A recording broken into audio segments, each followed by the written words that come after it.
Yes.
Yes, it's of course 26 minutes past 9. Smart means business here with Goodwin, and we're definitely heading to the last minutes of the show.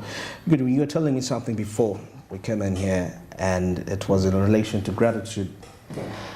Yes, we were having an interesting conversation off air about the idea of gratitude, right? Because we talked about the conversation surrounding employment and unemployment, and it's such a huge conversation, right?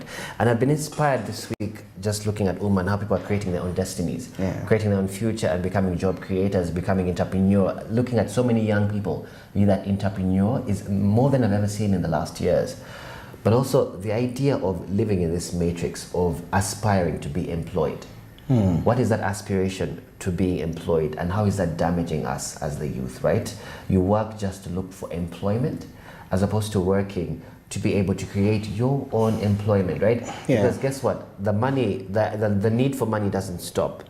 Right now you're complaining there's no money, and then you get the job, and once the job is here, do you then stop complaining? It's almost like a revolving door, right? You go through the job, you complain about your bosses, you complain about money, and then the next month comes up. The next month comes up. When does it ever stop? When do you ever sit in gratitude and say, you know what, at least I have money. Now let me think, let me breathe, let me enjoy my time, let me enjoy my space now, as opposed to constantly worrying. Because I see people constantly worried about money, and this constant anxiety that's creeping up amongst the youth is tearing them apart, right? Because they're constantly worried about money. They're not growing, they're not innovating, they're not thinking, they're not thinking about out of the box, because they're constantly worried about where am I going to get the next buck, where am I going to get the next dollar, right? When are they paying me? And when the pay actually comes in, they just go drink and enjoy for like a day, and then the next day Monday comes and they're frustrated. So it's almost like you only get your enjoyment and gratitude when you are paid, and when the money runs low, what then happens? What are you putting in place? What measures do you have in place emotionally, spiritually, financially when the money runs low? When the salary isn't in the beginning of the month? Because I bet you by next week people are going to start complaining, isn't it? That money isn't in, money's done, money's over with by the 15th of October, right? So what are you doing now to prepare yourself? It's almost like in the Christmas period, right? When we get to Christmas and we're thinking, yay, we have money, and then it's such an enjoyable time. Speaking as a person whose birthday is in December, you're having a really good time, and then by the end of the month, it's just literally New Year's. New Year's, we're having a ball, and after New Year's, literally, we're done. We're starting complaining. It's the 1st of January, and we've used all our money. The 2nd, the 3rd, the 4th comes in, and then we're waiting for another New Year's to be able to enjoy. What happens in between? What happens with your mental health? What happens with your finances in that period that you've not placed yourself in a position that you can still enjoy that happiness that you had in New Year's and still have it throughout the year? So there has to be a mental resolve that has to come around, because we can't keep going through this cycle. Others are going to be stuck in this matrix of constantly waiting for instant gratification that is not consistent. Talking about instant gratification, do you ever realize, let's take a look at this scenario. When we're in they call it what, pre-primary, baby class, I mean, all they used to tell you is that work so hard and go to primary, make it to P1. And that was the hurdle that was ahead of you. Right. And you made it. You graduated on top class, even on top of your class, and now you're in P1. Now they tell you work so hard to reach primary 4, because primary 4, they used to tell us, is the hardest in the primary section. You made it there. They tell you now focus on being a candidate. Now PLE becomes the hurdle there, you're done. Okay, it's the hurdle, but then they tell you need to get to your dream school, you know, a secondary school. And you know, we had the schools that we used to fancy at the moment. You did that, you went to senior. Because it was, everyone was thinking senior, I want to be, because we felt like there was some degree of freedom. You reach there, senior 4 comes in, the big deal, senior 4, they tell you work so hard so that you get the right combination, you make it. So you get to realize that on every step there is a hurdle in there. But what they promise us is that study, sacrifice now, and enjoy life for the rest. You reach the real world of employment, you've worked for 45 years, but you wake up one day and you feel like, wait, but I felt the same way since I was in baby class. That's the matrix I'm talking about. It's the matrix, Andrew, that I've been talking about, where we're stuck in a cycle of constantly promising that this will happen when this happens. So we never live in the now and enjoy ourselves, right? So kids are not being kids anymore and enjoying the moment, right? Like enjoying their moments, right? So they're thinking, oh my God, if I don't pass this exam, I'm finished. If I don't pass this exam, my parents are finished. If I don't pass this exam, I won't get a job. I have so many friends, and for me, it is the same way. We have such anxiety, especially the way our education system is set up. It is set up that you have to be well educated. I mean, look at when people pass in the newspapers. It's all over the newspaper. It's all over the newspaper. When your name results come out, it's such an event. Yes. When your kid got a 4 in Exactly. P7. But then, do you know how many people in do you know how many Budonians I know who have not made it? And those are the schools that are marketed. Do you know how many people from Gayaza that I know that haven't made it? Because what they do is they set you up for failure by letting you seem like, listen, as long as you're in this school, you have an automatic ticket to success. That's not the truth. There's other ways to apply yourselves, because guess what? The job markets have changed. Where you're finding people who weren't as educated, who did not get a 4 in 4, who didn't get a 25 points, are now starting to create their own opportunities, or are getting better jobs because they were able to upskill, or they were able to diversify their level of skill. They knew what they were, and then they focused on their strengths. But this idea of if you pass and got a 4, you're automatically going to have success is ludicrous. It's ludicrous, because the world has completely changed. The employment climate has completely changed. I mean, I was at the Oma Showgrounds, and we've been talking about the idea of renewable energy all week, and AI systems. And I saw a company, Spiral, a startup company that has electric motorbikes that they're showcasing at UMA. These are conversations we've been having, right? These are startups. So someone came up with an innovative idea and just needed funding for it. These are things I'm sure he didn't study in school. They didn't teach about studying electric bikes in school, did they? They did. It's not something he focused on. They didn't. They just maybe studied electrical engineering and stuff like that. But they adapted it along the way. They adapted because they saw the need. And whenever there's a problem, I would always advise people, what is the biggest problem now, and how can you solve it? That is the best way to start to think outside of the box.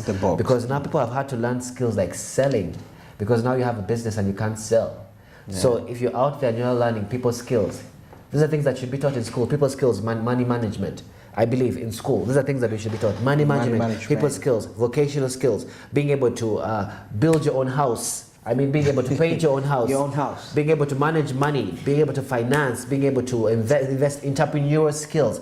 Understanding money on a visceral level is one of the ways in which we are lacking as a nation, because we are waiting for a person to employ us. There's this weird bubble we live in where we're thinking, you know what, as long as I do really well in school, I get my grades, get a first class honors, I'm automatically going to get a job. But unfortunately, we're having people who are creating jobs, and we are hiring first-class honors people. Perfect.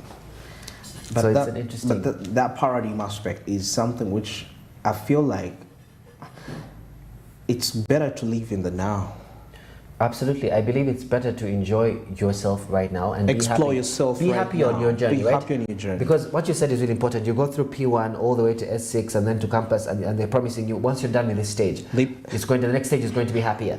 But then guess what? And they make it feel like you'll be free. And look at relief, And there's never relief. It never stops, right? Let me tell you, you're done with school. Sometimes we look at the youth now, you know, we look at things and think, oh my God, I wish I still had that kind of freedom, not worrying about bills, not worrying about rent, not worrying about debt. It's almost like the world is set up that you're stuck in this maze that you can't seem to get out of. And that's because we are conditioned We're socialized and we are conditioned to work, to be employed by people. However, we're not conditioned to be able to enjoy life and to be able to have skills and to be able to expand. It's only now we're starting to think like, oh my God, the internet is here. I can do so many things. That's why I love the advent of TikTok. I love the idea of Instagram, YouTube. I don't care. I love it because you're seeing so many doctors having their skits on TikTok now. We're having so many people who are studying to be electrical engineers doing their little skits. People who had natural funny talents are now being explored because of these applications, right? So those applications can do a lot of harm, but they can do a lot of good in the process. What that's doing is it's tapping into the creative prowess that people have naturally, that they've been ignoring. So they're thinking, wait, I can actually have TikTok followers and get away from this job and do this. I can do social media marketing. I mean, recently I saw there's this show on Netflix called Love is Blind. So one of the cast members from the previous season, this is a top person. She was making over $100,000 a year. 100,000 in her normal job. Okay. But after she went to this show and gained some sort of levity and popularity, she then started. She had a huge social media following on her Instagram page or on her TikTok page. Then she said, "But listen, I was still working while I was promoting my social media page. But everyone knows me from the show on Netflix that she applied for to get on the show." Then she said she realized that the brand sponsorships she was getting and the kind of money she was making off her Instagram page alone is incredibly higher than the $100,000 she was making, which is not bad. $100,000 by any means is a very good job. 370 Ugandan shillings. How many Ugandans make that? 370 million Ugandan shillings a year that she was making at her normal corporate job. And she realized that on social media, she was making a lot more money. She was making over 500,000 a year. So she realized, I don't even need to focus on this corporate job that's stressing me out when I can explore my other talents. So she started her podcast, her speaking skills. Let me tell you, it's not just about talent. Are you a good orator? Are you a good storyteller? Right? Are you good with skits? All these things. That's why social media has created an environment where people are able to bolster and to able to harness almost their prowess that they have naturally, as opposed to focusing on the everyday mandated, let's do this, let me clock in and clock out, because this is a huge conversation about youth unemployment. But also we have to think about solutions, Andrew. What can we start to do to get out of the matrix? First of all, I mean, I feel like there is this perspective of the society that we grow up in, you know. Probably because of your family background, what your parents know, they know what your parents are known for. It kind of starts to shape a reality within you, sometimes which is a little bit so much, can I call it a fantasy in some kind of a way. What I'm trying to say is thinking of what people are going to think about you when you do something. For example, if I say that I'm going to make chapats at my home area, how are people going to perceive of me? My dad is a corporate. How can they see the son doing that? And our parents are going to support it. Exactly. And that's part of what living on the matrix out, right? If we're stuck in trying to impress our parents, trying to impress. But at the end of the day, you're the one who sleeps with yourself at night. That's a key point, man. You sleep, that's quite with yourself at night, not with your parents, not with anyone. You sleep with your own thoughts, with your own account, with your own wallet. Unless your parent is willing to give you that $10,000 now, which is impossible. Most times they just want you to work for an image that they have. But if you're living to impress them, you have to remember that parents as well are individuals who have their hopes and dreams as well. And those might not be your hopes and dreams. So living vicariously through them or living through people is one of the worst. Living through people is one of the worst ways to live, because you lose yourself in their dreams, right? You're stuck in their dream. And at the end of the day, you're the one who goes home because you've made everyone happy, you're smiling, you got this job, then you go home and you're miserable. You go and sleep with yourself and you're disgusted, you're not making enough money, you can't tell them you're borrowing from Tom to make sure Peter is paid, and you're living a lie. Because I've seen something very popular. For example, there is this artist, Chris Brown. Chris Brown dropped out of college and decided to pursue his passion for the music. But surprisingly, when you read the biography, the parents supported the move, and they supported him. And where is he now?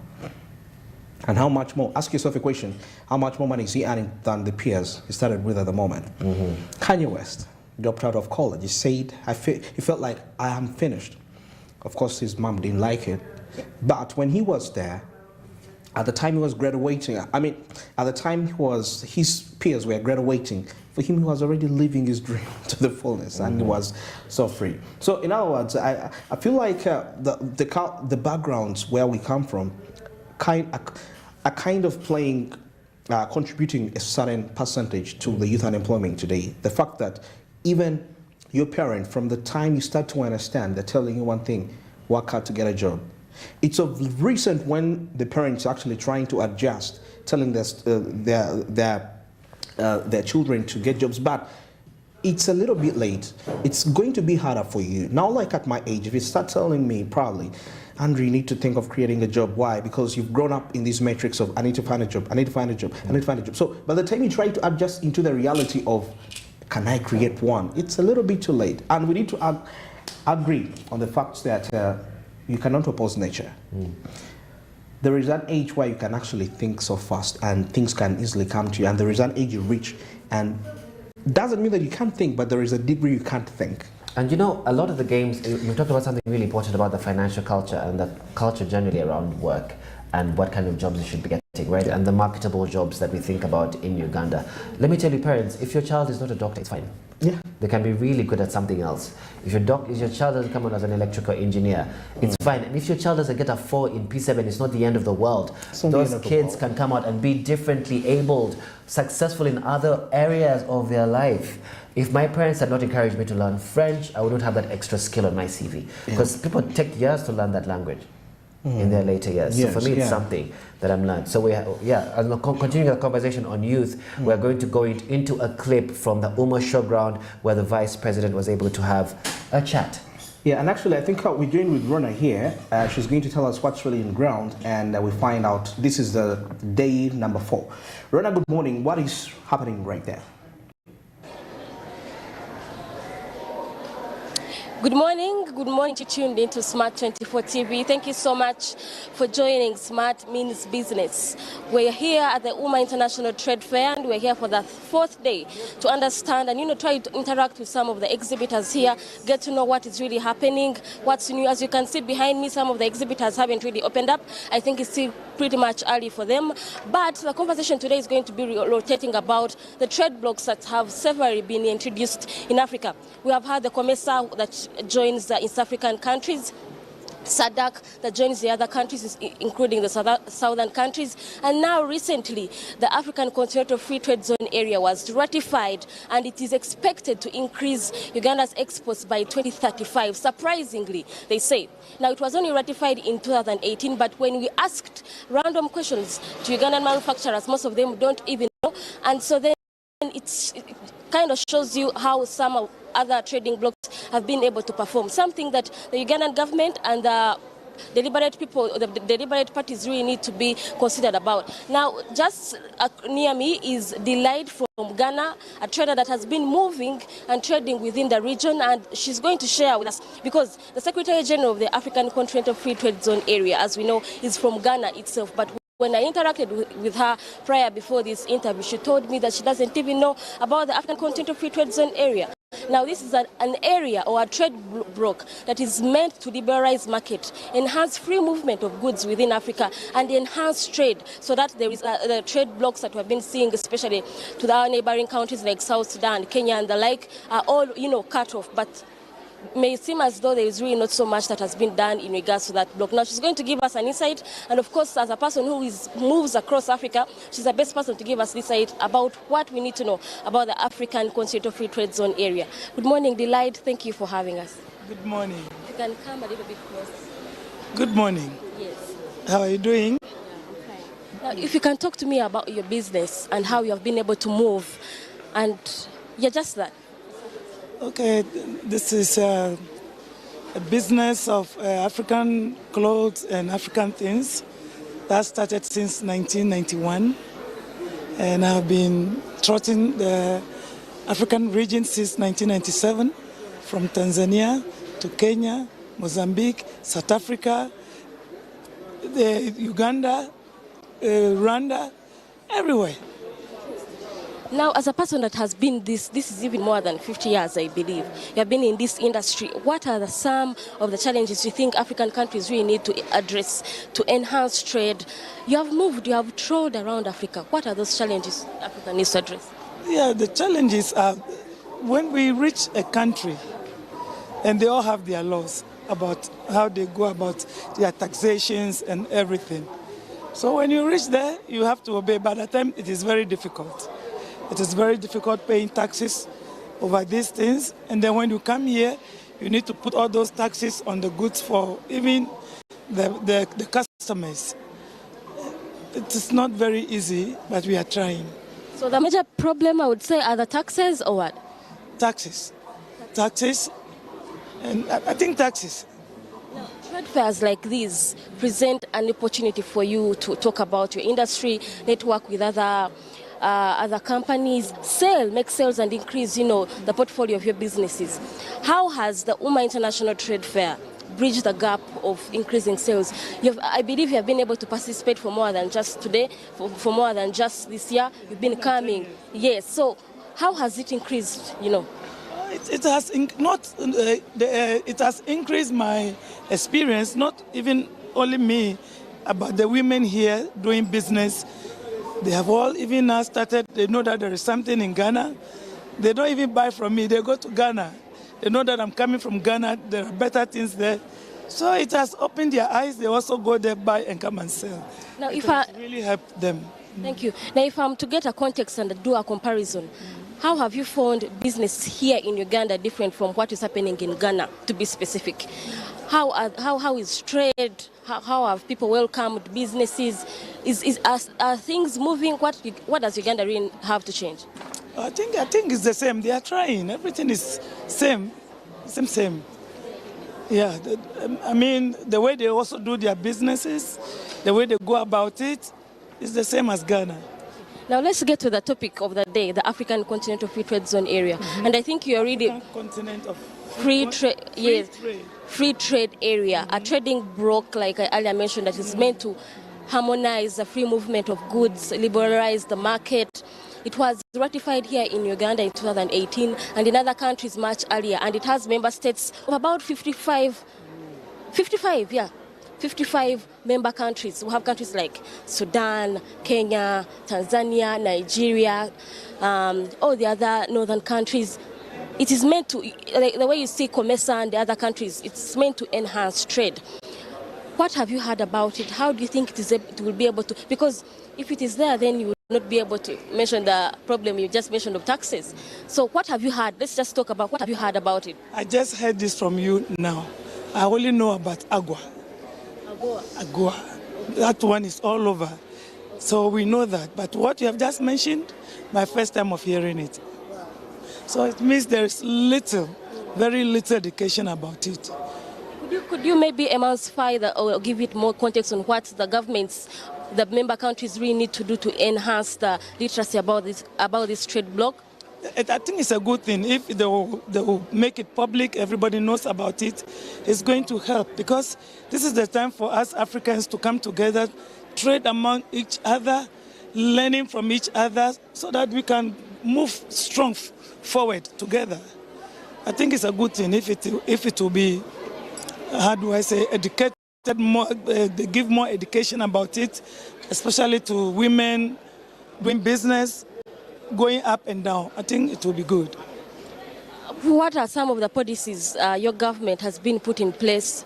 Has it put in place to ensure that trade moves on smoothly, so that it favors traders like you that move, that you think Uganda maybe should incorporate here?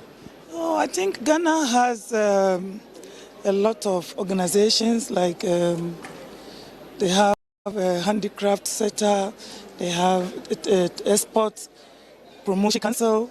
So when you go under those how do we call it, organizations, they go directly with government. So every movement has to come from government. Every lead has to come from government.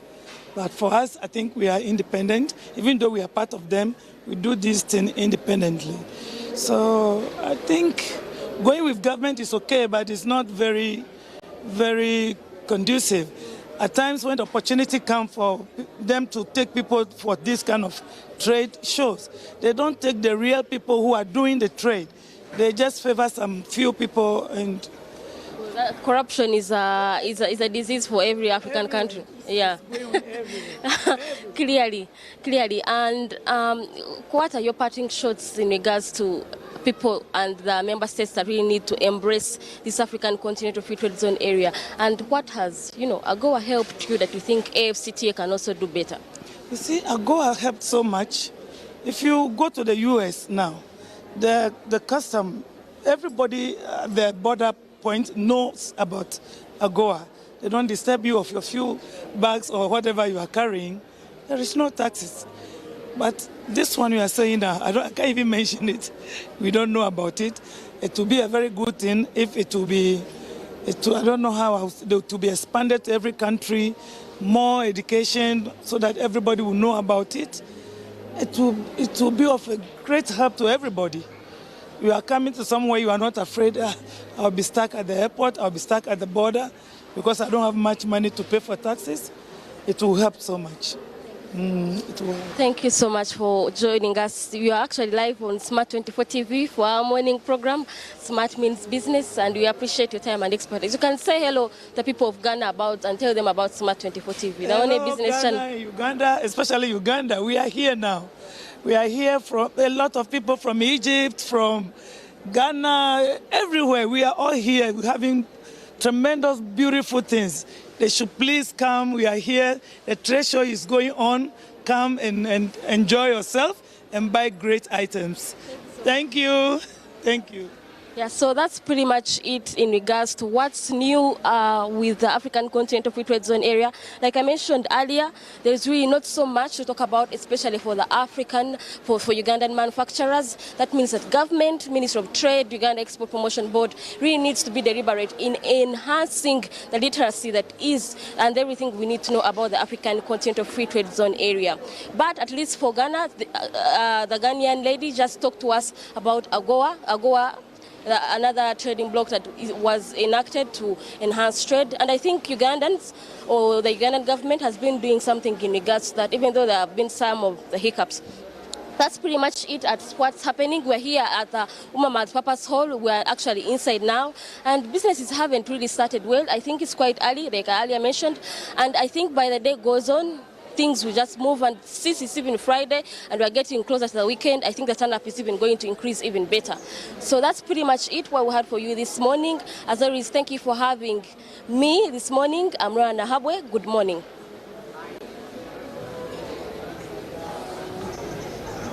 Well, thank you, Rana, for that report coming in live from the Oma Show grounds. And well, that is it for today's edition of Smart Means Business, and thanks for being a part of it. We definitely link up again on Independence. Good morning.